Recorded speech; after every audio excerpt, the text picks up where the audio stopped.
On the morning of August 24, 79 CE, or possibly October 24, as a growing body of archaeological evidence now suggests, the people of Pompeii woke up to an ordinary day. The bakers lit their ovens. The bread dough that archaeologists would find 2,000 years later, still in the pans, still in the shape of loaves scored for breaking, was being prepared for the morning rush. The wine bars, and there were approximately 150 of them in a city of approximately 20,000 people, a ratio that tells you something specific and charming about Roman urban priorities, were opening their shutters. The gladiators in the barracks near the amphitheatre were beginning their morning training. The election posters painted in vivid red and black on the whitewashed walls were advertising candidates for the upcoming municipal elections.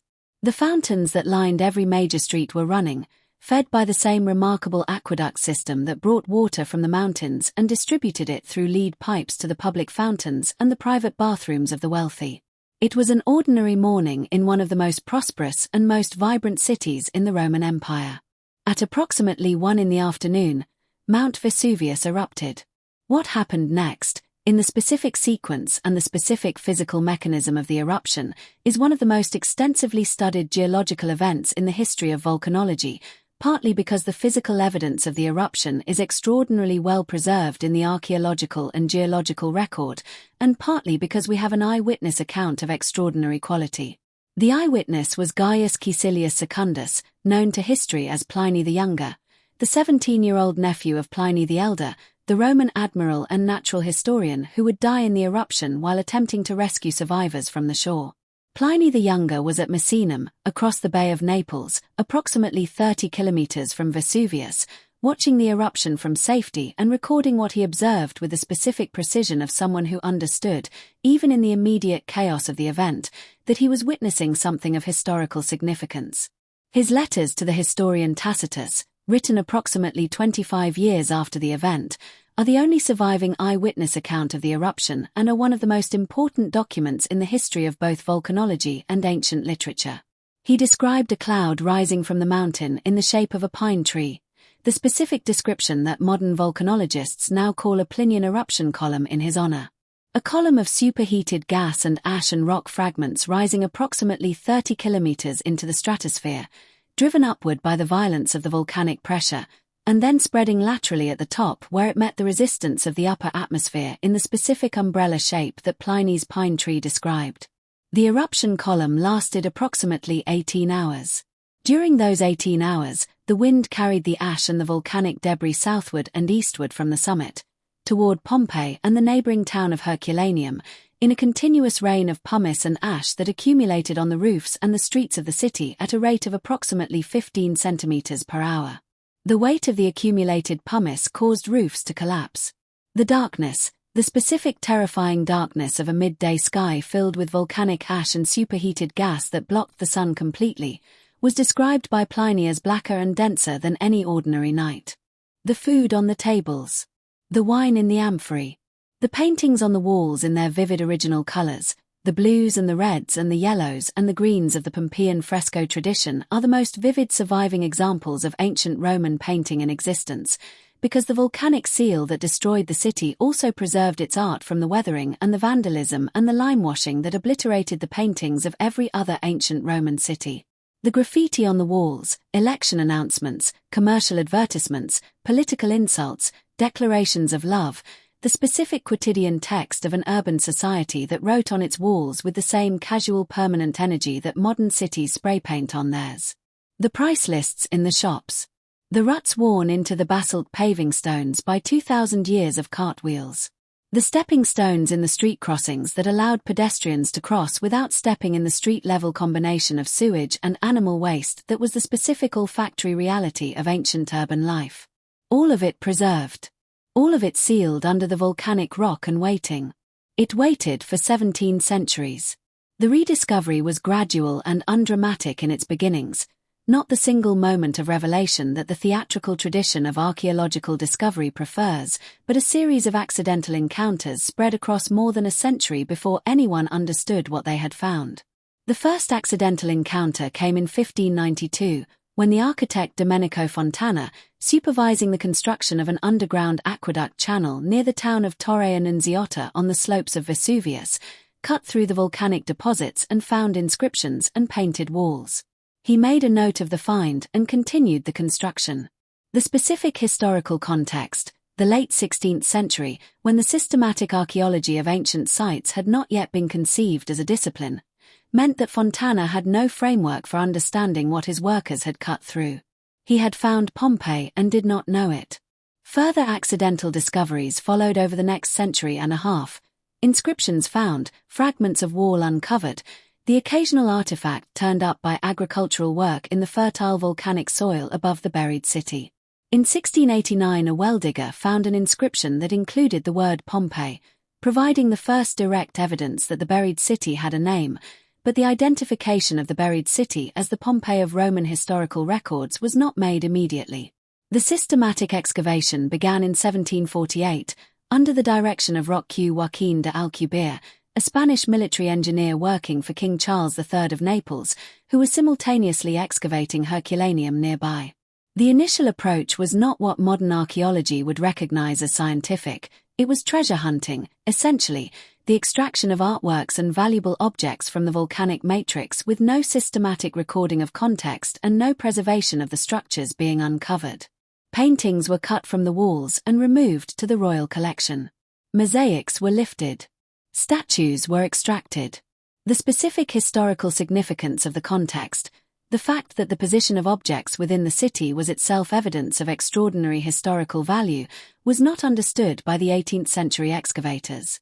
The objects extracted in the early decades of excavation went to the Royal Herculaneum Museum established by Charles III, the collection that eventually became the National Archaeological Museum of Naples, which houses the most important collection of Roman antiquities in the world, including the most explicit and most controversial objects from Pompeii's private spaces, kept in the secret museum that was accessible only to selected visitors and was officially opened to the general public only. In 2000, the excavation became more systematic in the 19th century. Giuseppe Fiorelli, appointed as director of excavations in 1860, transformed the approach fundamentally. He divided the site into numbered regions, insulae, and individual structures, creating the systematic spatial reference system that archaeologists still use today. He introduced the stratigraphic method, excavating layer by layer rather than simply digging for objects. He developed the plaster casting technique that produces the human forms. He understood Pompeii as a city, as a complete urban system whose value was in its totality rather than in its individual objects, and his approach established the methodological foundation for the scientific archaeology that has continued at the site for the past 160 years. The 20th century brought the most sophisticated scientific tools to the investigation of Pompeii: aerial photography that revealed the full extent of the site from above, multispectral imaging that revealed graffiti and paintings invisible to the naked eye, ground-penetrating radar that mapped the unexcavated portions of the site without disturbing the deposits, DNA analysis of the skeletal remains that revealed the genetic backgrounds of the city's population. The Great Pompeii Project, launched by the Italian government in 2012 with European Union funding, in response to a specific crisis of conservation and site management that had allowed significant deterioration of the excavated structures, brought the most comprehensive program of conservation and new research ever undertaken at the site. The project's new excavations in the previously unexcavated portions of the site, approximately one-third of the city's approximately 44 hectares remains unexcavated, have produced extraordinary new discoveries. The Regio V excavations of 2018 and subsequent years, conducted in the northeastern part of the site, have produced some of the most spectacular finds in the history of Pompeii. The Thermopolium, the street food counter, found in 2020, with its vivid painted decorations of animals and seafood still bright after 2,000 years, its clay pots still containing the remnants of the food that was being sold on the last day: duck bones, pork, fish, snails, fava beans. The electoral propaganda painted on the walls beside it. The specific extraordinary reality of a Roman fast food restaurant frozen in the moment of its last trading day. The victims found in the new excavations. A man and a slave fleeing together, their skeletal remains found in the volcanic deposits above the former cistern where they had sheltered, still wearing the gold and silver jewelry and the woolen clothing that the pyroclastic flow had sealed around them. The specific human detail of the slave's iron ankle ring, the specific physical evidence of the social hierarchy that Roman civilization maintained with the same casual permanence that it paved its streets. A ceremonial room, a room whose walls were painted in vivid black and whose decorations included erotic imagery of a specific mythological character, discovered in 2023 and interpreted as a private banqueting room of a wealthy Pompeian household, its painted mythological scenes providing a window into the specific recreational and cultural life of the Roman elite. Pompeii is the most excavated and the most studied archaeological site in the world. More than 2.5 million visitors per year walk its ancient streets, the largest number of visitors of any archaeological site in the world. The food bars and the bakeries and the wine shops and the theatres and the temples and the private houses with their garden frescoes and their impluvium pools have been studied by more archaeologists and described in more publications than any other ancient site. And approximately 1/3 of it is still unexcavated. Still sealed under the volcanic material. Still perfectly preserved in the specific amber of a catastrophe that simultaneously destroyed and immortalized. The bread is still in the pans. The election posters are still on the walls. The stepping stones still cross the streets. The fountains are silent, but the channels that fed them are still there. The ordinary morning of August 24, 79 CE, or October 24, as the pomegranate seeds and the autumn olives and the text of a recently delivered coin inscription increasingly suggest, is still there. Frozen. Preserved. Waiting for the next excavation to uncover another thermopolium, another victim, another election poster, another piece of the most vivid and most immediate record of ordinary human life that the ancient world has left us. The volcano is still there too. Vesuvius last erupted in 1944. It will erupt again. The 3 million people who live in the shadow of Vesuvius today, in the specific zone that volcanologists call the red zone, the area that would be directly affected by a major eruption, are the largest population living in the shadow of a major volcano anywhere in the world. The evacuation plan exists.